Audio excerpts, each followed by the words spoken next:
Let's go. Hello, ladies and gentlemen. Welcome back to the Bop Stop, your favorite weekly podcast that's Did on you start every the week. recording? Oh, okay. Oh, hi. As You didn't say always, it was I'm for not your anyone. host. These guys are. I'm just here.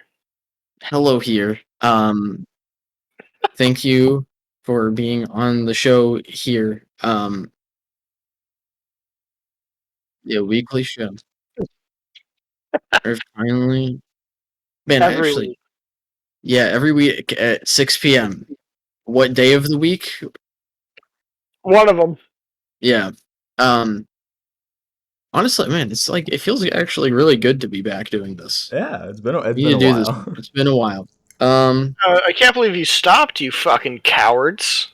It's just like life stuff. Life, man. Crazy. Yeah. Yeah. Life. Stop moves. having one. I'm sorry. Zach, you gotta be louder. That was intentionally quiet, so be in the background, you mother. It didn't even pick up. It's okay. We have guests. Oh wait, I'm one of your hosts, Joe. I'm here with the co-host guy, Brendan. It's me. I'm the co-host guy, Brendan. Oh whoa, and we have the guests. We have the Mike. Hi, I'm some asshole they went to high school with. Incredible. We have the Zach. Hi, I'm some asshole who works on movies. Nice. Yeah, that's pretty cool. Movies are cool. All right. We have a show. We don't have news today. There's a question of the week. I don't even remember what the fuck it was because it's so long ago. It was like, what was your song of the year? And I think only Seb answered. What is your song of the year? No one answered. Cool. All right. Anyway, so no question of the week. Maybe we just won't do one for. You know what's clapped that ass? Yeah, we won't do one for a little bit. I don't know. Maybe we'll bring it back. We'll see how eventually. regular this becomes, and then we'll get back into it. All right. We have. There's news. I guess there's Kanye, but whatever. There's like so much news. It's been like 2 months. Yeah, I don't know. Something happening in Ukraine. It's probably just more Kanye shit. That's all. Kanye went there. Probably. That's a whole podcast on its own. Just talking about that. I should not be making light of that. Holy shit. No. Yeah. It is, a very serious situation. It is awful. Oh my god. Yeah. It will wipe the existence of this anyways. It'll be fine. So I was gonna say any Bop Stop viewers from Ukraine, our hearts go out to you. Oh! Yeah, sorry. Anyway. We have album and movie. Which do we want to do first? We can kind of do either if we're. Let's start with album because I already have the track list up on my phone. That's a good. Let's go. All right. Good call. Yeah. Album. All right. So, what did we listen to this week? Well, because Brendan's eating fucking soup. We listened album. Yeah. We listened to the first Glass Beach album by Glass Beach. Yes. Yes. I thought it was by the first Glass Beach album. And it's got this cool song called Glass Beach on it. It goes 3 deep even on this one. Holy fuck. Oh my god. It's like that Toy Matinee record that we listened to. Yeah. Or the song Evelyn Evelyn by the band Evelyn Evelyn off their album Evelyn Evelyn. That is a good one. Oh, that's like that Evelyn! Song. It's a lot of Evelyn. I listen to Glass Beach while standing on a glass beach. You're lying. No, my feet hurt very much. It's fine. You're lying. I'll eat your ass. Incredible. Just watch my feet. They're very sore. Okay. Right. Anyway. Can we stop talking about feet? Sorry. What's your favorite pair of feet? I like mine because they allow me to walk, personally. I like the many feet that show up in Dan Schneider's Nickelodeon shows. Yeah, yes. I was counting the seconds before either Dan Schneider or Quentin Tarantino were mentioned. It wasn't that many seconds. Waiting for. Okay. Right. Anyway, first Glass Beach album. Introduce album.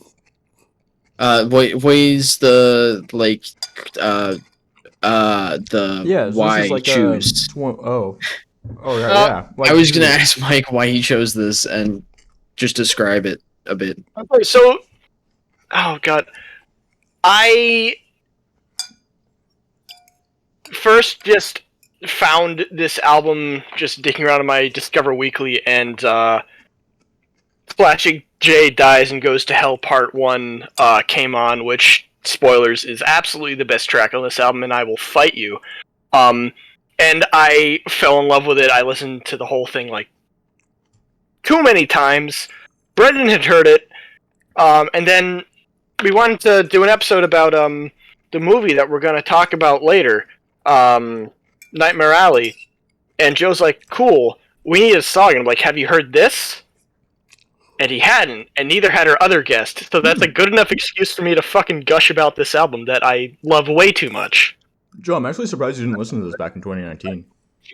I think I've like seen it Yeah. around a bunch, Because and I just never decided to listen to it. Yeah, I I saw don't this on people's end of the year lists back in 2019 because this is kind of like an indie darling record from that year. Mm-hmm. And I'm indie trash. hey, there were I would say it's a very respectable like year-end pick, I think. I just like to give a brief intro. This is like it's a very genre bending album. There's elements of like punk, there's elements of emo, there's elements of like indie electronic. Swing? There's swing on it. Swing, yeah. There's a lot of like little musical interludes throughout the Mhm. record, like Calico or Soft, for example, and they just go into like all these different kind of sounds and genres during those little interludes. There makes for a very varied sounding record over the course of its hour runtime, which I think really helps break it all up. Yeah. I mean, it felt in a lot of areas more like an orchestral score than a traditional album that I would listen to. Mm-hmm. Like, yeah, no. There are a whole number of tracks where there's like a kind of classical-esque counter melody being played on the bass guitar that just gives it this really kind of full sound. I love it. What are you doing with your hand, sir? What? This podcast is going well. Joe, Is anyone else? Am I gonna say something now? say something. Yeah, Okay. yeah, you're gonna No. say something. You just okay. Yeah, I enjoyed. I hadn't heard this before. I enjoyed the album. It was interesting because I listened to the first two songs and I thought I'm not gonna like this, and then I liked the rest of it. That's fair. I think Oh, this you didn't album like is the Classic J? best. What? You didn't like Classic J? No. I think this album is the best when it's very like dreamy and more mellow. Or kind of has more like, I guess, washed out sounding production, like on Neon Glow. Yeah.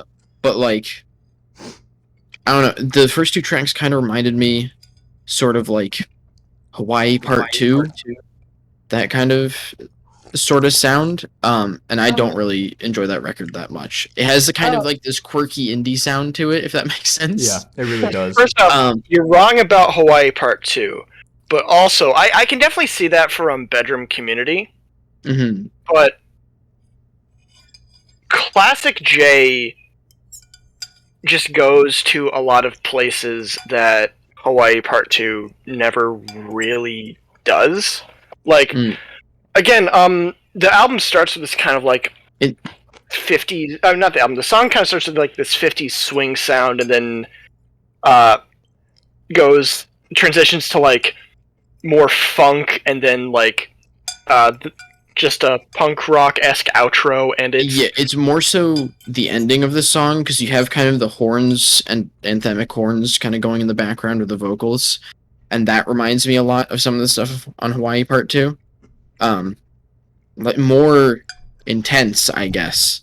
Yeah, but it feels a lot like that. I don't like Hawaii Part 2 isn't a bad record. It's just like not for me at all. Fair enough.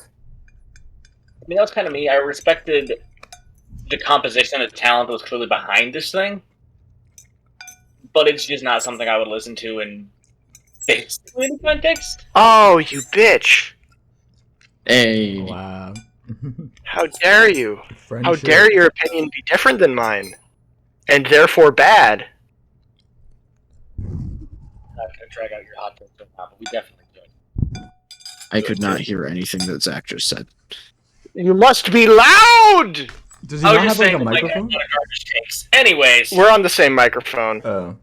We're sitting right next to each other. We're like the same distance from this. I am a loud lad. He is not. Ah. I can be. It's just compared to Mike. That's true. Mike's a I'm bit of a loud guy. I'm a special boy. Yeah. No, but anyway, like that song specifically, just I think has an absolutely magnificent build. But other tracks like oh god, which one am I looking for? Cold Weather is another one I really enjoyed, in part because of its very simple but effective lyricism. But just a lot of the compositions on this album are deceptively complicated. Like they go in and out of a lot of different time signatures fairly frequently. There's the thing I mentioned earlier about the kind of counter melody on bass that's in a lot of the songs. Mm-hmm. I mean, it's definitely like a compositionally dense record, and I can very much appreciate that. Especially on like the longer tracks. Like my personal favorite track is not Classic J. It's Glass Beach. I think That's fair.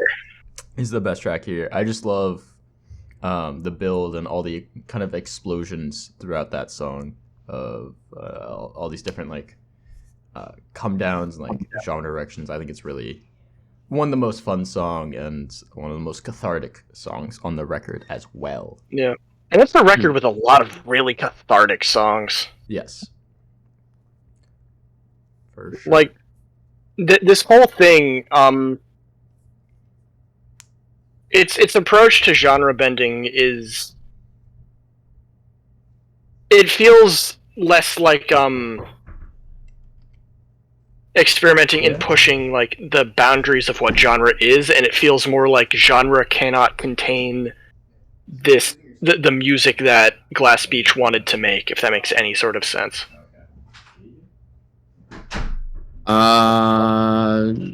So a little bit.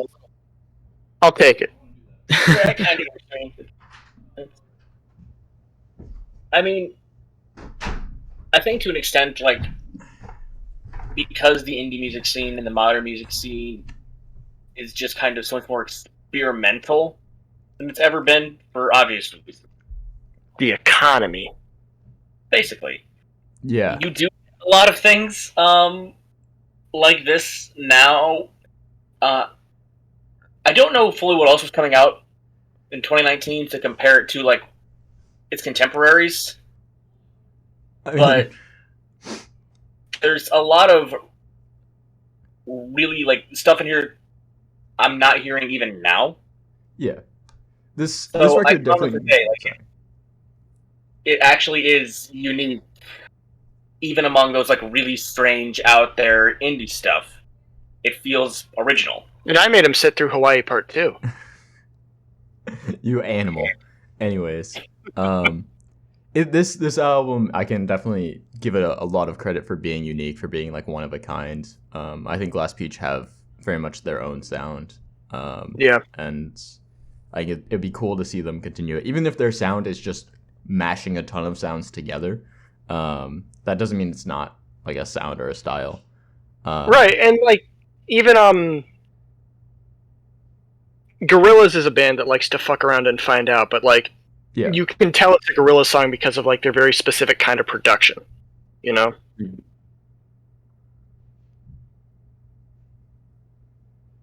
But anyway, Yeah. fellas, what did you think of this cool ass album on a numerical scale? I guess I'll go. Does anyone want to go first? Because I will be the victim. Sure. Yeah, I'll go first. Oh, I can go first. Yeah, why not? Cool. Because I feel like I'm probably like a middling opinion here, honestly. So Yeah. I really like this record. I think there are lots of singles highlights. Like Glass Beach. Mhm. I like Classic J. I really like Neon Glow, for example. Yeah. As far as listening to the entire album for an hour, it's not the greatest experience, I would say. I'd much rather listen to the singles that I like. Yeah. Yeah. That being said, I'm super excited for what like Glass Beach has in store in the future. They've said that they've been working on new music for a while now. I've also listened to the remix album that they put out, which has been solid. It's interesting. Overall, I'm at like a 7 on this record. It's definitely grown on me a little bit since I first listened to it back in 2019. But yeah, I think it's very solid output, especially for a debut. yeah. Yeah. I would agree. Definitely, I tend towards the more mellow songs on this record. But it was a pretty enjoyable listen overall. For me, like I really love like Forever, Bone Skull, and Neon Glow. Like those 3 like songs in a row. I love. But yeah, generally, I enjoy this record. Good album, 7 out of 10. I absolutely goddamn adore this album, and I think I've made that very clear thus far. I No, you love the haven't. production. Can you make it more clear? Yes, I want to buy it on vinyl and put my penis in the vinyl. Okay. Maybe don't do that part. Oh, you can buy it on That- vinyl, but the penis thing, I'm not sure that might mess with the sound quality, you know? Yeah, but like my old record player broke, so I have like a suitcase one anyway, so it's Okay. already bad for the There sound you quality. Anyway, but no, the production's great, the compositions are great, the performances are just so goddamn lively. I will unironically give this a 9.5. Yeah. And Zach. For me, it was just like a 7. Like I probably know the golden set of music of this group, but I enjoyed listening to it. I thought it was cool, unique stuff. 7 out of 10. All right. Incredible. So my Alright. takeaway is that you're all cowards. What if you, Mike. Mike? What if you're the coward? How You're can scared? how can cowards be real if our eyes aren't real? Think All right. about it. With that, we're gonna move on to the movie that we watched this week. The cool movie, cool fun movie, cool fun. We'll It's get not, into it. like the funnest movie. Not a word I would use for Nightmare Alley. The new film by Mexican monster man Guillermo Del Toro. Yeah. Who wants to introduce the movie? I think Zach should. He's the Del Toro buff. Oh yeah, absolutely. So this is the latest film from Mexican auteur Guillermo Del Toro. He is following up after the Oscar-winning Shape of Water. It is an adaptation of the pulp novel of the same name. Actually, the second adaptation.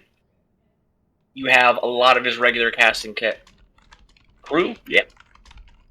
And it is honestly kind of divisive in the film world. Like, it's scored the Best Picture nominations this year, but, like, people have very different opinions. I thought it was violently okay. I found it to be like really well shot and really gorgeous, and that was it. I thought it was the climax I enjoyed, the first 2 hours was just one of the most mind-numbing experiences I've had with a movie. I like. I Holy found shit. it incredibly boring. I like the Yeah, first that- hour because it's fun, and then the second hour is so predictable. I'm actually a little closer with Brendan on this. But I guess to start by like There's- setting the stage for like how this movie is structured, because it's not like super abnormal, but it's not a normal Hollywood structure. Yeah. Wherein the first half of the film is about our protagonist, whose name I forgot, so I'm going to call him Stan. Harrison Ford. Stan? Yeah. Oh. Stanton. Stan. Stanton, yeah. We can't call him Harrison Ford?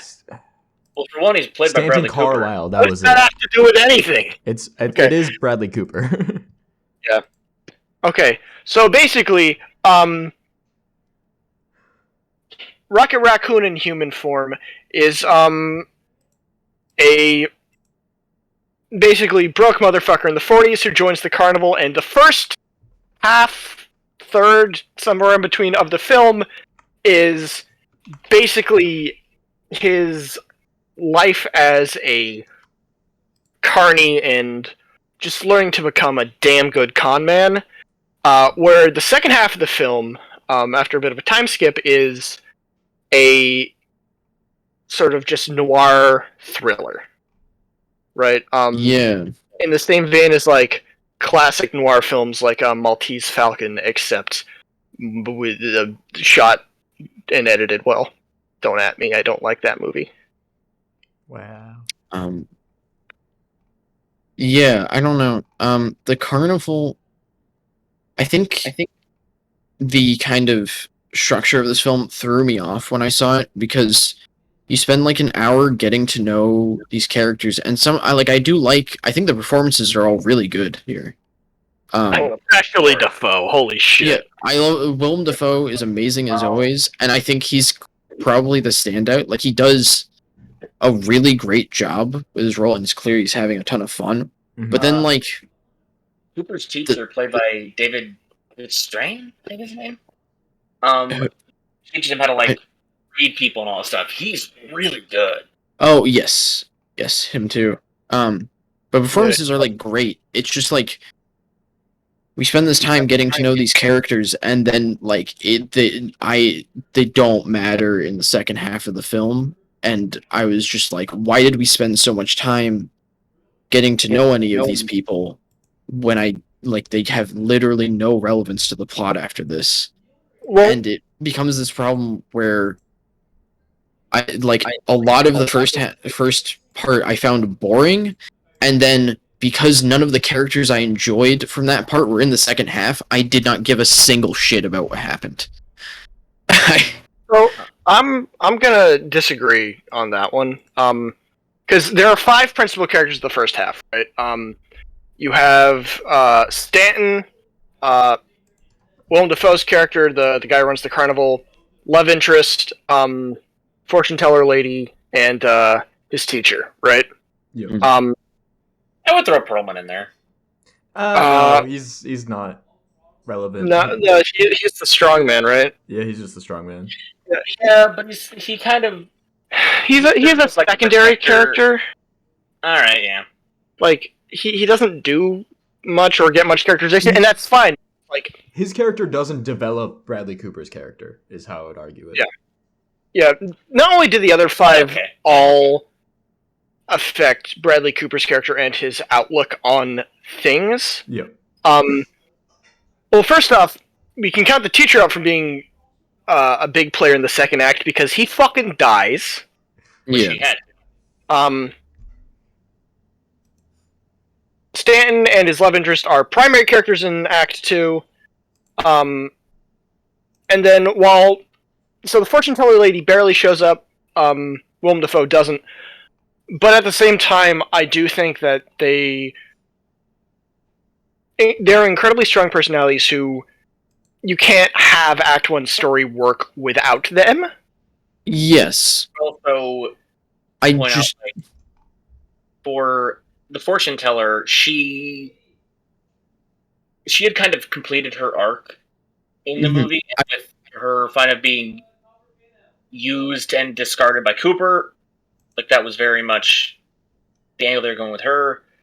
And I feel like Defoe was more of, like, you can make a case that he should have showed up more later on, but he kind of served the function he was there to serve. He showed this really greedy, hungry side to the world that Cooper was stepping into. Mm-hmm. So, like, it makes sense from a plot perspective. I understand. I just don't give a shit about Bradley Cooper or his love interest. I don't care about their characters. They're not interesting to me. So the thing is... So I just wanted more of the characters who I actually enjoyed, and they're just not in the movie after that, basically. Yeah, so... Can I kind of make a point here? You go. Spoilers for the film, I guess. So the film starts out with Bradley Cooper's character killing his father, right? Yeah. So we've already been introduced to this character, and he's like, not the best guy. And then the whole first half of the movie is spent kind of like building him up, making him a little bit better. And then he accidentally kills his like father figure, and it's like, okay, mistakes happen. Okay. That's ambiguous, though. Was it accidental? It very much seems to be accidental. Yeah, the way there's enough room for interpretation that it might not be, because it seems like it's implied it's accidental, because he takes it looks like he takes it without knowing, which it is. It's because he's distressed from seeing a love interest girl with Willem Dafoe, right? So then that's why he makes a mistake. I didn't really see that as room for interpretation, especially considering how like remorseful he was once it happens. Like, it definitely seems like he didn't intend to. He also has a habit of killing his father figures. Yeah, it's a recurring. It's a recurring issue, and specifically, in Act 2, it's kind of revealed that the reason why he just fucking murked his father, and the reason why he staunchly, is against drinking for most of the film is because his father was just a dickhead drunk, right? Mm-hmm. And so his mentor, this new father figure, is an absolute sweetheart, but again, he is a drunk, and it visibly distresses Cooper's character throughout that entire act. Especially the last line he has before he croaks, where he asks Cooper to go get him more booze. Yeah. But yeah, so what I was saying is that we've seen this first act, and this character already isn't like maybe the most redeemable. I think the first act is trying to redeem him, and then the second half is taking him down again. It's like a rise and fall kind of thing. But also, like, in my opinion, I didn't really like him that much in the entire first act. So the second half, I was like, well, you kind of just get what's coming to you. Like, I don't know. I don't feel bad for you. You're a piece of shit. No, I feel like you should have died earlier. Jesus! You're supposed to find him interesting. I don't think you're supposed to like him.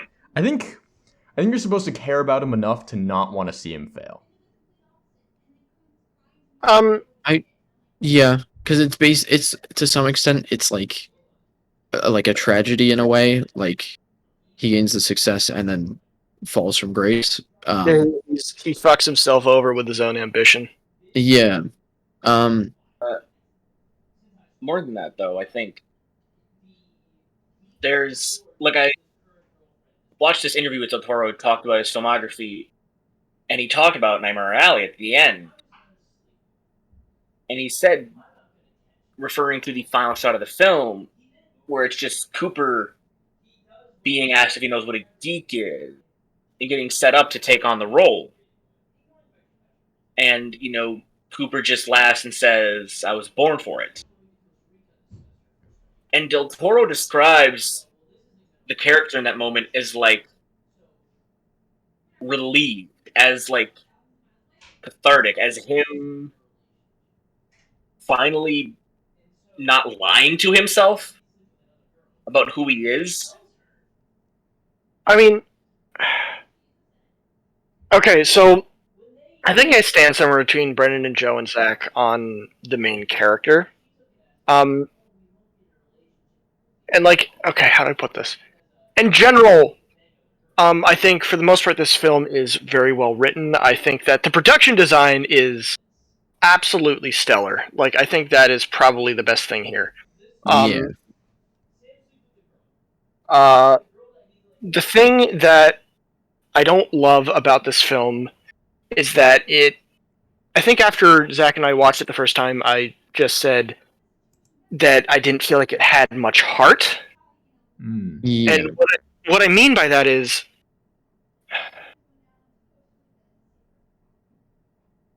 the way Cooper's character is written, especially in the first act, the character plays everything incredibly goddamn close to his chest, to the point where you have no idea what his real goals or ambitions are, or what's motivating him throughout this act. And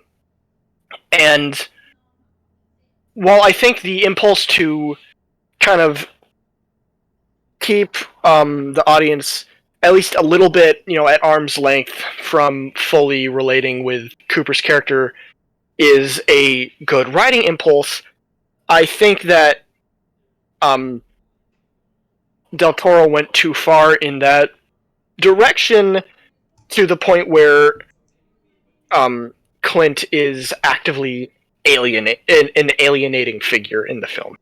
Yes. I agree a lot with that. Yeah.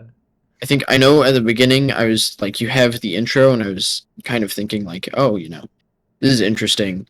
I wonder how this will like play into this character. And then throughout the first act, you never really get to find out how it does until after he gets out of the carnival. Yeah. And that's definitely, when you say this film doesn't have a lot of heart, I agree. It feels cold, in a way that isn't interesting. Like it feels like it should have heart, and it's not there. Yeah, like, it is worth pointing out that the moment that he opens up to the audience, specifically when he starts doing the therapy stuff in the second act with the obligatory femme fatale, right? Yeah. And again, from a writing standpoint, it makes sense for that to be where he opens up the most, but I think that the film would have been helped immensely if he showed even a little bit of his hand in Act 1. Yeah. It was sorry. Also, like the way it's set up in Act 1 with the love interest, he has like really no reason to do what he did with Kate Blanchett's character. Or sorry, no, that is the love interest. What's the love? No, it is Kate Blanchett. Yeah. She's Lilith. Also, her name's fucking Lilith. That's just like too much. It's a noir novel, right? I know. It's a noir novel. It comes with the fucking territory. I was like, all right, sure. You're a bitch. I disagree on okay, he did absolutely have no reason to go after Blanchett's character, but it was in character for him. Yeah. So I think him actively getting hungrier as the movie goes on. Like, he wants more. Yeah. I think again the problem is because we don't have any sort of like motivation or like real framing of who he like really is in the first act. When in the second act he's suddenly kind of treating his love interest like coldly, it feels weird. Like there's just a 2-year jump, and then like we haven't seen him just being focused on like getting money or like something like that. Like he's getting a job to survive. Do you know what I mean? Like it doesn't feel like he is just ruthlessly ambitious or what's interesting though, right, in that his first moment alone with Blanchett, he's like, you deserve better than this. You and I should skip town and start our own thing, right? In Vegas or wherever the fuck. And when I first saw it, I'm thinking, because again, he's just so at arm's length. Okay, what is his angle here, Yeah. right? Yeah. But then, upon reflection, oh, that was actually him just flat out being honest, stating his ambition, right? Like, I do think he genuinely is in love with Blanchett's character, but it's this kind of thick, possessive love, right? Mm-hmm. Wait, are we talking about Blanchett's character or Rooney Mara's character? I'm bad with faces. I am talking about his love interest in Act 1. Molly and Rooney Lilith. Rudy Mara. okay. Thank you. I'm dumb and stupid. Yeah. Well, that's like the thing to me is like when he's saying, "Oh, let's skip town," it just seems like he wants like just a better life. It doesn't feel like he's just ruthlessly do you know what I mean? Like there's this kind of disconnect between how we perceive him in this first act and how we perceive him or how he's portrayed in the second, where we don't get the full range of him being ruthlessly ambitious. I think the film definitely would have been helped if you saw some more like degrees of him coming towards this. Yeah. They do set it up with his teacher kind of talking about, if you get too deep into this stuff, you can actually start to believe you can do these things you say you can. And the kind of like this ambitious nature of his being danger, that's set up. But like they jump from one point to another too quickly. Mm-hmm. Yeah. Like, I agree with that, Zach. I genuinely feel that the first act of this film would actually benefit from having a slightly extended cut, and that is not something I say lightly. Interesting. Because I'm usually of the opinion that, like, the more concise your storytelling, the better. But I don't. Maybe it's just because I didn't enjoy the movie that much, but I would like it to be shorter, or maybe just like different. Like it is hard to cut things from the film, admittedly. yeah, it's a dense fucking movie. Yeah, it's very dense. It's just like it could have been. But definitely like maybe some different scenes where we see everything more clearly. Yeah. I don't know. And again, I think the writing in the second act, while it's like somewhat, it's far more predictable than the first act. It's very just like, okay, this is noir. I still think the second half is extremely well written. And I think that there are, if you kind of ignore Cooper's character in the first act, everything else in that act is, again, really well written. I just think that Del Toro's very specifically dropped the ball on Cooper's characterization in the first half of the film. And I think it prevents the audience from being able to properly empathize with him and root for him in the second act. Yeah, I would agree with that because it's definitely it is like very well written. It's just like I never cared. Mm-hmm. I didn't have any sort of like. I never felt like connection or interest into what was going on. I think it's actually interesting when you say that. I think what I would prefer is that the first act just like continued, and it was just the whole redemption arc. And we got kind of a bigger story about him killing his father earlier on. It wouldn't really be like a Del Toro film if that were the case. But like I don't know, that's just like kind of how I wish this film went. I kind of wish we just had a Del Toro movie that was a happy movie. Yeah. but that one's got spooky fish monster boy. I'd fuck him. Yeah. I do wish we could get a Del Toro movie that was just in a carnival. Yes, and that was the entire movie. Honestly, yeah, fair. Yeah. That is very fair. Because that's another thing. I vastly preferred the world building of the carnival to the world building of the city and its like underground and whatnot. I think it's just like seeing like a carnival setting that is like in a very mature movie is just like very interesting, whereas the kind of city noir, I feel like we've seen so much that I didn't care that much for its aesthetics, Yeah. even though it has very good set design. Yeah, I mean, again, not just like set design, but just production in general. Like Yeah. some of the like little mechanical elements of the carnival, like the no monster. in Act 2, Oh. right, of Okay. the therapist office, right? Yeah. Just the lighting. I actually think the lighting is better in Act 2 than Act 1. I think Act 2. Zach, you said that there's like a black and white cut of the film, right? Yes. Yeah, and like Act 2 is They actively actually toyed with it. Yeah. Act 2 is explicitly lit for black and white. Yeah. Because if you guys aren't aware, you actually do have to light very different filming in black and white, and it's why it's also why, for example, Raiders of the Lost Ark, right, has really distinct, striking lighting because that movie was actually lit for black and white. But anyway, I think that Logan was a similar case. I wouldn't be surprised about that, I guess. But anyway, this film, in so many areas, is not just technically impressive, but technically immaculate.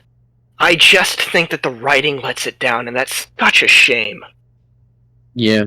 Well, the funny thing is, it's not even like the writing lets it massively down. Because, like, hell, Kate Blanchett and Richard Jenkins, their characters were really well done. Mm-hmm. But the main character is kind of like the one carrying you through all of it. Yeah. So if you have a... And so, like, that's the worst character to fuck up. Yeah, if the audience doesn't attach themselves to him, it's hard to get the rest of it off the ground. Yeah. Yeah. I don't know. Has anyone else here seen Shape of Water, or is that just? I have not. I don't know. Brendan is currently not. He's doing something, so we'll see if he's seen Shape. Actually, no, he hasn't. I know he hasn't. Richard Jenkins is in that too, and he plays one of like the nicest guys you've ever seen. Mm. He goes and this one plays this terrifying business tycoon who it's implied might be a serial killer. I mean, aren't we all? That was just a hell of a scene. For the record, I am not a serial killer. Police, FBI. For legal reasons, that was a joke. Yes. Anyway. Yeah. Yeah. Do we have anything else to say? No. I mean, I don't. I'm talked out. I mean, Zach, you're the one who like loved this movie. Apparently, you got anything you want to say before we all shit on it? Jesus.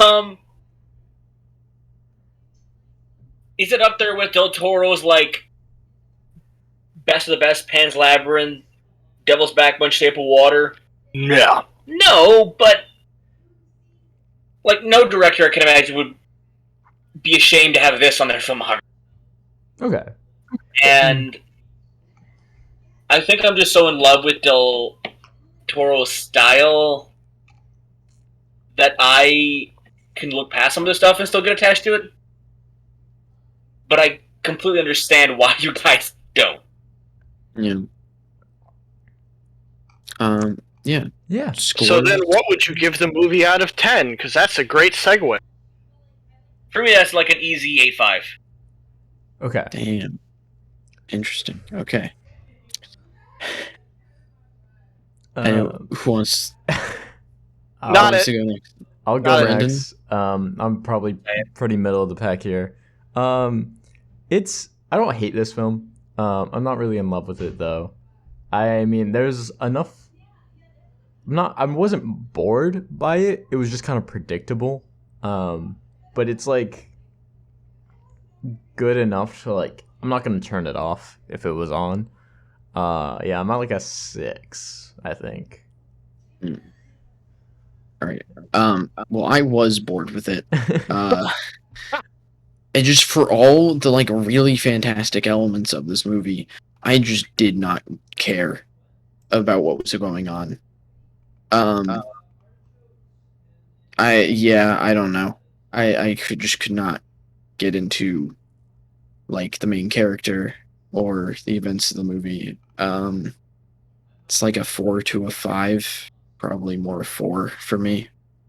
It was just so like it sucks because everything's so good. It's just the main plot was so overwhelmingly like boring to me that I just couldn't.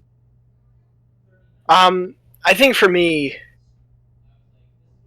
I'm on one hand, I'm of a similar mind to Joe, although I do think that, again, the absolutely fucking immaculate everything except for the writing definitely elevates it much higher than a 4 for me. I'd give it like a strong 6.5 or a weak 7. Oh, okay. Interesting. Alright. This is actually pretty reflective of the general consensus on this movie, both by critics, audiences, the whole 9 yards. Yeah. Yeah. It's very, very. Kind of Very, very, quite contrary. Yes. All right. All right. Cool. I guess that's it for this episode of the podcast. The podcast that's on every week Every that week, we have 6 p.m. single week, every single week, every one. all of them. Yeah. All right. With that, do you guys have anything you want to say? Yeah. Final words. Show all 23 categories at the Oscar telecast. Yeah, they should. I was just gonna say that Kanye West is funny, but it's also concerning that people take him seriously. Damn. All right. I guess with that, with next episode, whenever, I don't know, we'll see how regular the might podcast will happen, be. might not. Who knows? Yeah. Oh, come on! Don't let this be the last episode. What a bad episode. This is not. It's not going to be the last one. Anyway. I think the next Yeah. one's episode 69, so we got to have a good showing for that. Wait, is the next episode actually 69? Because I think this is 68. Holy crap. Oh, hell yes. We're You're gonna gonna watch watch it. Killer or something? Movie. I think that for episode 69, you should cover the album Brontosaurus by Da Vinci's Notebook. We're gonna do 69 love songs again. Again, I would be down to do a Redux review, honestly. I'm not. That's 3 hours. It is 3 hours. But yeah. All right. I guess with that, that's it for this episode of the podcast. Have a good night or day or whatever the fuck. I don't know.